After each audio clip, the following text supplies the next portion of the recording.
Hello everybody and welcome to my first video. So basically, I am starting a YouTube channel.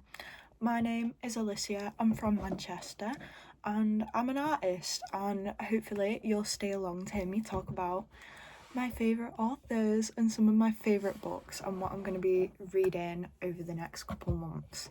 I'm doing this because I want to improve my free flow speech, and I also want to improve my confidence. I'm a very anxious person, and because of, I think, COVID and a lot of things going on in my life, I think I've really struggled in terms of being a social person, and I want to just put myself out there. So if you want to watch my journey over the next year, then feel free to subscribe. Please comment and like the video because it helps with engagement and it really just helps push my channel out into the algorithm. And I really want people to see my content because I think I can make a real change in the world when it comes to my morals and what I want to do as a person. I'm an artist and I, create a lot of things, and, I just really want to put myself out there. Like, this is my wall. Like, I just really want to inspire people, and I just want to be me and do that the best I can. So without further ado, I want to talk about first probably the first Freida Mcfadden book I ever read. So I'm going to talk about Freida for a little bit now. She has wrote a lot of books that me and one of my closest friends really love. Like, we will just sit there for hours and read her books. Like, she is genuinely that incredible. So this is the first book that I read by her. It's called The Crash, and I'll just read you the blurb and then I'll tell you what my thoughts on the books were. Well, the thought on this book was. Anyway, the nightmare she's running from is nothing compared to where she's headed. Tegan is 8 months pregnant, alone, and desperately wants to put her crumbling life in the rearview mirror. So she hits the road, not realising she's headed straight into a blizzard. Hours later, when Tegan is stranded in rural Maine with a dead car and a broken ankle, she worries she's made a terrible mistake. Then a miracle occurs. She is rescued by a couple who offers her a room in their warm cabin until the snow clears. But something isn't right. Staying here may have been the most deadly mistake yet. A gut-wrenching story of motherhood, survival, and twisted expectations. Sunday Times best-selling author Freida Mcfadden delivers a snowbound thriller that will chill you to the bone.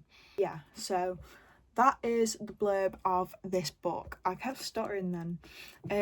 But yeah, this is an incredible read. I read this on holiday, and it was, like I said, the first Freida Mcfadden book that I've ever read.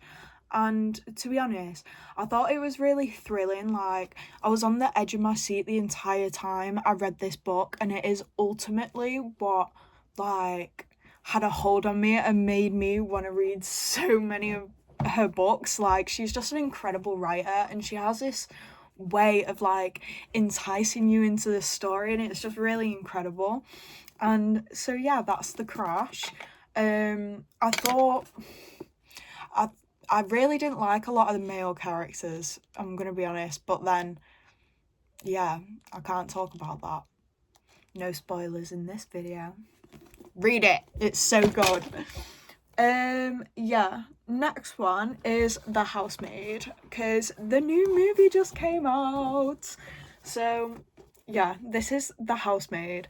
I absolutely love this book. It is so good. It is amazing. This was apparently really popular on TikTok, but I had no idea about it. I don't have TikTok. I've got Instagram. I'll put it on the screen. But yeah, so this is The Housemaid. Every day I clean the Winchesters' beautiful house. I collect their daughter from school and I cook a delicious meal for the whole family before heading up to eat alone in my tiny room on the top floor. I try to ignore how Nina Winchester makes me a mess just to watch me clean it up. How she tells strange lies about her own daughter and how her husband seems more broken every day. but it's hard not to imagine what it would be like to live Nina's life.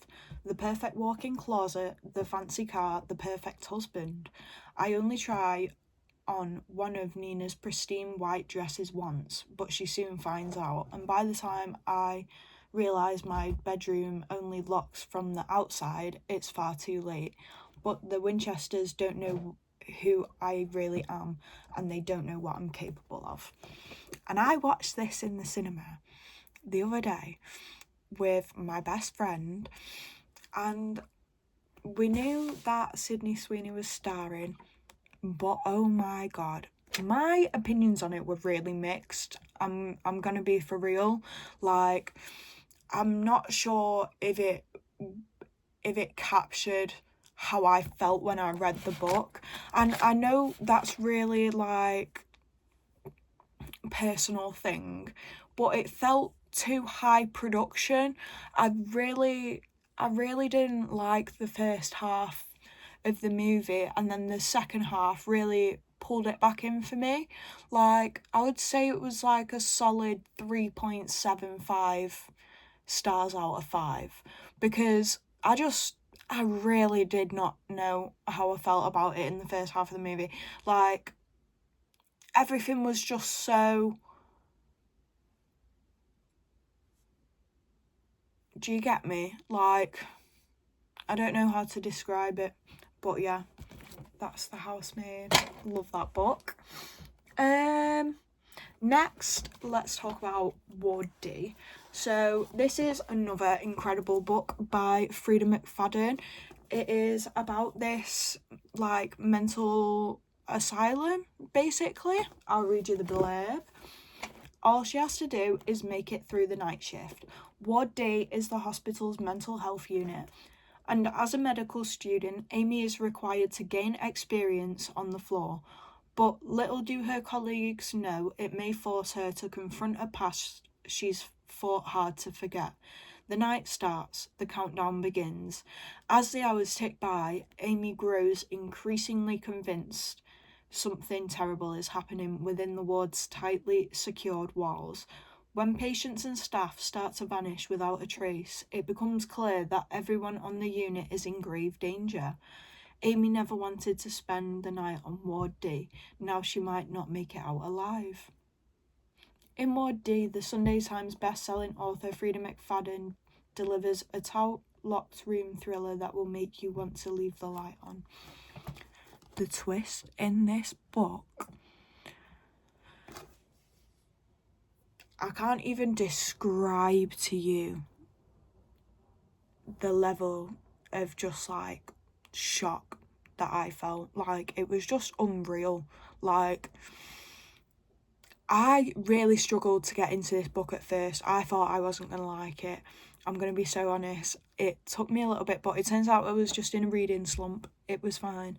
But then, yeah, like, I'll hand it to her. This is amazing. Like, next, I want to talk about Taylor Jenkins Reid. So I have a few books by her that I also want to talk about. So yeah, The 7 Husbands of Evelyn Hugo. Everybody loves this book. Everybody knows this book. It's absolutely fantastic. It is about a woman called Evelyn Hugo and this journalist who's like reporting on her life. And it's like a back and forth like between her then and the journalist like finding out the story. It is so good. She usually does like a split perspective, so does Freida Mcfadden. They're just so like gripping, and I usually don't even typically like split perspectives, but these authors just do it really well. Like, I'm gonna be honest, these authors just do it really well. Maybe I just hate it when it's not like interesting. But yeah, this book is incredible. I'll read you the blurb. Reclusive Hollywood icon Evelyn Hugo is finally ready to tell the truth about her glamorous and scandalous life. But when she chooses unknown magazine reporter Monique Grant to write her story, no one is more astounded than Monique herself. From making her way to Los Angeles in the 1950s, leaving show business in the 80s, and of course the 7 husbands along the way, Evelyn unspools a tale of ruthless ambition, unexpected friendship, and a great forbidden love. But as Evelyn's story nears its conclusion, it becomes clear that life intersects with Monique's own in tragic and irreversible ways. So that's that. It's an incredible book. When I first read it, I was so like moved by it. I'm gonna be so honest, like it was very encapsulating. I'll say that for sure. Like it's definitely like, it's just a lot. There's heartbreak, there's romance, there's like tragedy, there's family, there's just everything in there. It's great. Next, I want to talk about what I'm currently reading. So that is Malibu Rising. So I am absolutely loving this so far. It is, I believe, my third Taylor Jenkins Reid book. I have also read One True Loves, I'm pretty sure. It's really incredible. I really loved that book. Again, I was so moved by it, and like the way that the main character like processes the feelings of like, I can't even talk about that, it's a spoiler, but like the way that she processes her emotions, like it's so moving, and like where she ends up in the end is incredible. Like I was definitely shocked, but like in a good way. Like you can see me, I'm just smiling, like thinking about like what was going on. It's so great. But yeah, anyway, back to Malibu Rising, this incredible book, also by Taylor Jenkins Reid. It's a Sunday Times bestseller as well. I didn't know that. I know this is. And also, I'm pretty sure this is a bestseller as well. She's got lots of bestsellers anyway. But yeah, so this is the blurb. August 1983, it is the day of Nina Reeves' annual end of summer party. Everyone who is anyone wants to be around the Reeves. Surfer and supermodel Nina, brothers Jay and Hood, and their baby sister Kit. Together, the siblings are a source of fascination in Malibu and the world over, especially as the children of legendary singer Mick Reever. By midnight, the party will be completely out of control. By morning, the Reever mansion will have gone up in flames, but before that, the alcohol will flow, the music will play, and the secrets will come bubbling to the surface. This, again, was in split perspective. So there's two parts to the book. I've just finished reading part one. The way it goes through June and Mick Reever's life, oh my god. Like, huh?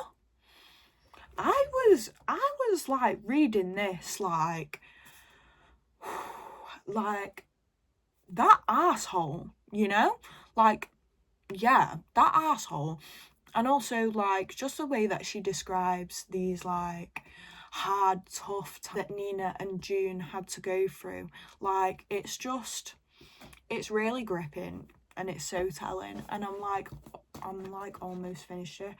I think I'm on, yeah, 236. Incredible. I'm gonna get a bookmark because that took me way too long. But yeah, that is Malibu Rising. It just has me on the edge of my seat. I want to know what's about to go down at this party. Like, I also wish I was there, low key. Like, cocktail waitresses with things on the tray you wouldn't even imagine, and you'll know if you've read this book. Like, it's just, yeah, it's just incredible. I love it. And then now we are going to talk about the books that I have not read.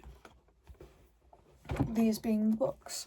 So next on my list for Taylor Jenkins Reid, I've preemptively bought them because I know I'm going to love them, and I know that she has not as many works as Freida Mcfadden, so I know that I'm going to have to be a bit slower reading her books. I'm pretty sure she still has Forever Interrupted that I don't have. She has After I Do as well, and I also don't have a physical copy of One True Loves because I read it on my iPad. I read it on there. So yeah, I don't have a physical copy, and I would like a physical copy because I just want to support her as an author. Like, I love her books so much, and I just want to have them, and then when I inevitably want to reread them, they're just there, you know. But next, I'm listening to this on audiobook right now. I'm like 50 minutes into it. I'm not very far into it because I'm still finishing this off. So anytime that I would be audiobooking, I'm just reading at the minute because I'm not really multitasking right now. So yeah, I don't want to get too far into this without finishing that, if you get me. But this is called Daisy Jones and the Six, and it's apparently a bestseller as well. I didn't really know about it until I heard about Taylor Jenkins Reid, obviously. But yeah, everybody knows Daisy Jones and the Six. Their sound defined an era. Their albums were on every turntable. They sold out arenas from coast to coast. Then on the 12th of July, 1979, Daisy Jones walks barefoot on the stage at Chicago Stadium, and it all came crashing down. Everyone was there. Everyone remembers it differently. Nobody's knew why they split until now. So I'm like here in the book. No, a few pages in, and it's quite sad so far, I'm not gonna lie. I'll be honest, like, yeah. And that's what I have to say about this. It's on my to read, and I'll let you know my thoughts on it. I will put my Fable on the screen as well, so if you want to see what I've read and I'm currently reading, like, up to date, then you can just add me on there, sis. So yeah, that's Daisy Jones and the Six. And you'll also, if you add me on Fable, you'll be able to see like what books I'm reading on each day as well, so you can like read with me in real time, which is super cool. Like, yeah. So the next one is Carrie Soto is back. So I actually wasn't sure when Malibu Rising and this book came out, because this book mentions Carrie Soto and I've not read this book. So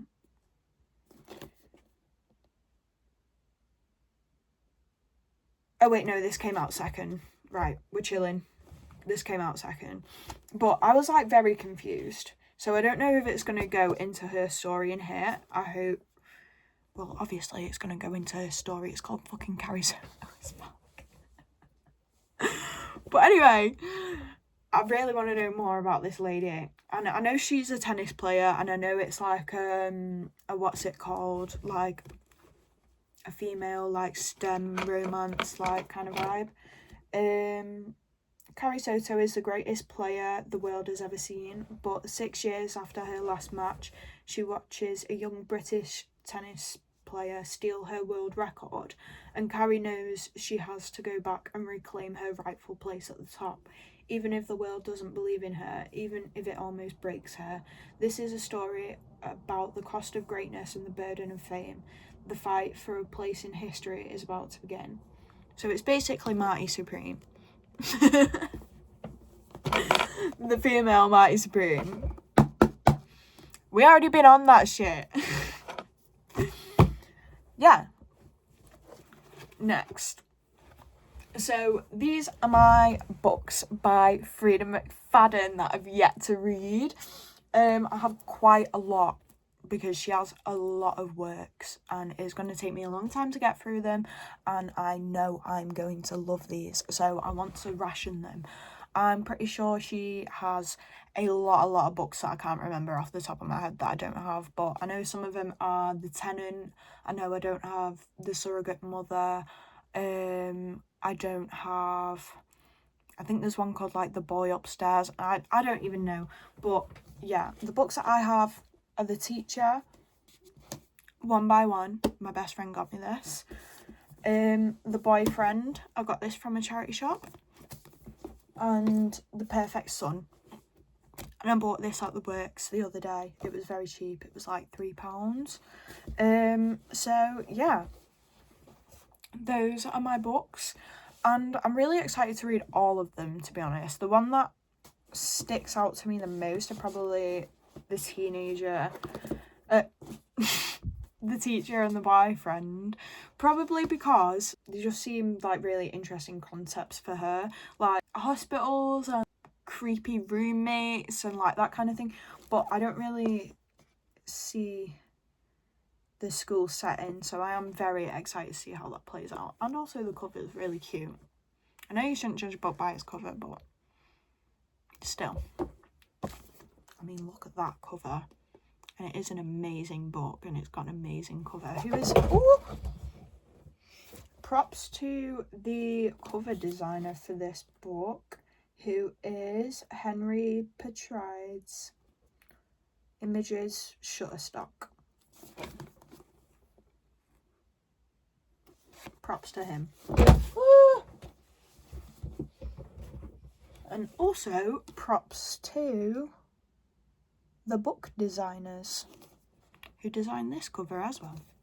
So yeah, I would highly recommend both authors. I absolutely love all of their books, and I can't wait to read more by them. I'm gonna be so honest, like, just generally they produce really good, digestible, really beginner friendly and slump friendly books. Like, even if I'm like so over reading, I can still audiobook one of their books. I can still read on my phone one of their books and just get into it on a different level.